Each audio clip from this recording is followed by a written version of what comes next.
Assalamualaikum warahmatullahi wabarakatuh. Selamat siang. Di sini saya akan memberikan sebuah informasi mengenai sebuah permasalahan komunikasi yang terjadi di masa pandemi ini, yaitu mengenai kinerja Menteri Kesehatan. Kinerja Menteri Kesehatan yang bernama Terawan Agus Putranto telah menjadi sebuah sorotan sejak pandemi COVID-19 yang terjadi di Indonesia. Terawan dinilai gagap dalam penanganan corona dan tidak maksimal mengatasi pandemi COVID-19. Direktur Indo Strategy Research and Consulting yang bernama Arif Nurul Imam mengatakan bahwa Presiden Joko Widodo sudah seharusnya melakukan penyegaran kabinetnya dengan alasan ada beberapa kementerian yang dianggap stagnan dan tidak menorehkan prestasi. Menteri Kesehatan merupakan salah satu yang menjadi sorotan publik soal kinerjanya, terutama dalam penanganan COVID-19. Selain kinerja yang tidak bagus, gaya komunikasinya juga kerap kontroversi, yang diantaranya terbitnya peraturan Menteri Kesehatan Permenkes nomor 24 tahun 2020 tentang pelayanan radiologi klinik.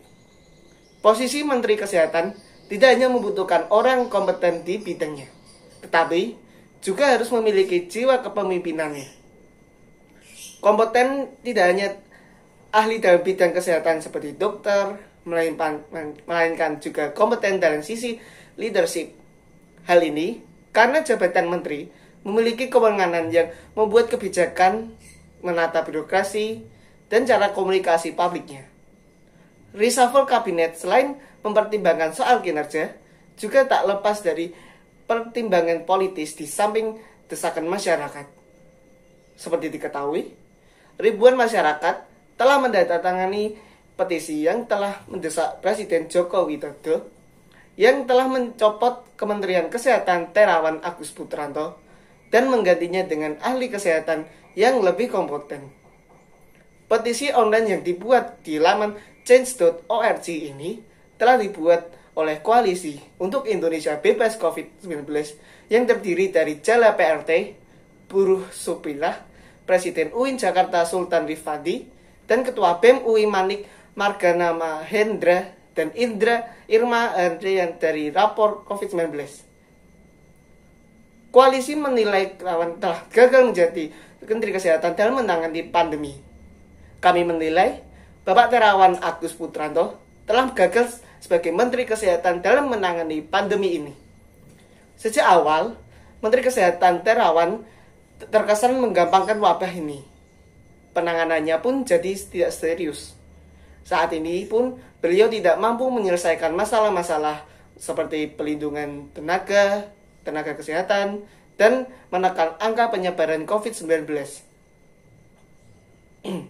Kemudian, untuk rumusan masalah ini, terdapat 1. Kinerja Menteri Kesehatan Terawan Agus Putranto yang kurang maksimal. Sejak Maret Indonesia dilanda pandemi COVID-19 dan selama itu pun pula kinerja pemerintah selalu menjadi sorotan yang dalam penanganan virus tersebut. Salah satunya Menteri Kesehatan yang bernama Terawan Agus Putranto yang selama ini cukup banyak kritik masyarakat. Beberapa kali dari Dr. Tirta vokal terdengar kinerja kesehatan Terawan Agus Putranto dan jajarannya. Diketahui beberapa waktu lalu, Dr. Tirta secara lantang menyebut jika kekurangan Kementerian Kesehatan yakni terdapat pada pola komunikasinya pada masyarakat. Kali ini, Dr. Tirta juga kembali mengomentari Menteri Kesehatan Terawan yang jarang hadir di hadapan publik. Padahal sudah menjadi tugas Menteri Kesehatan untuk menyampaikan informasi terkait penanganan COVID-19 di Indonesia. Dr. Rita juga mempertanyakan mengapa yang lebih sering bahas vaksin adalah Menko Marves Luhut Binsar atau Menteri BUMN Erick Thohir.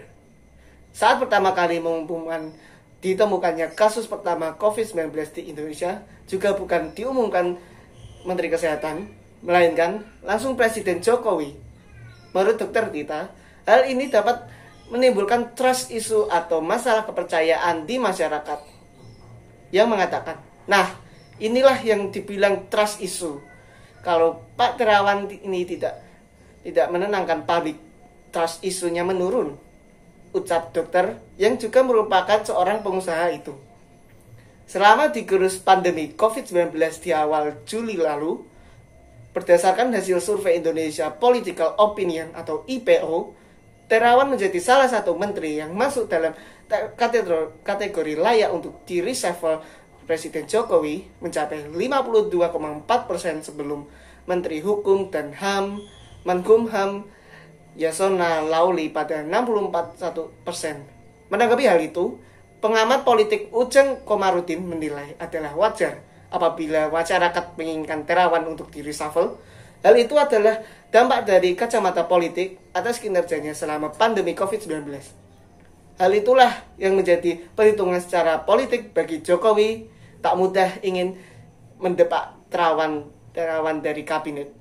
Terlebih, Ujang mengatakan bahwa banyak kesamaan background militer dan kabinet.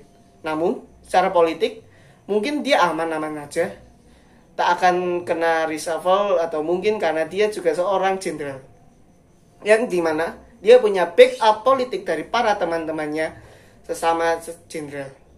Yang dampaknya, ia melihat Presiden Jokowi hanya memberikan kritik-kritik tajam atas kinerjanya Menteri Terawan selama penanganan pandemi COVID-19 tanpa bisa mengambil jalan reshuffle. Masalah penting yang ditemukan komisi adalah komunikasi publik sosial yang lemah, banyak yang sudah dan akan dilakukan oleh Kementerian Kesehatan, namun tidak terpublikasi secara baik ke publik media sosial sehingga kinerja Menkes dan Kemkes seolah tertutup oleh kementerian lembaga lain yang mampu tampilan kinerjanya dengan baik ke publik melalui media massa.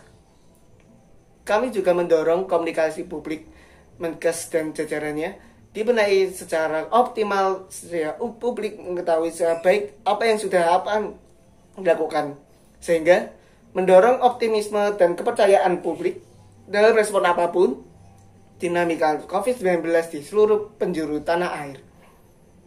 Selain itu, sejak awal pandemi, Menkes dan seluruh jajarannya terus bekerja dan memastikan tenaga kesehatan dan fasilitas kesehatan yang menjadi tanggung jawabnya bekerja secara optimal.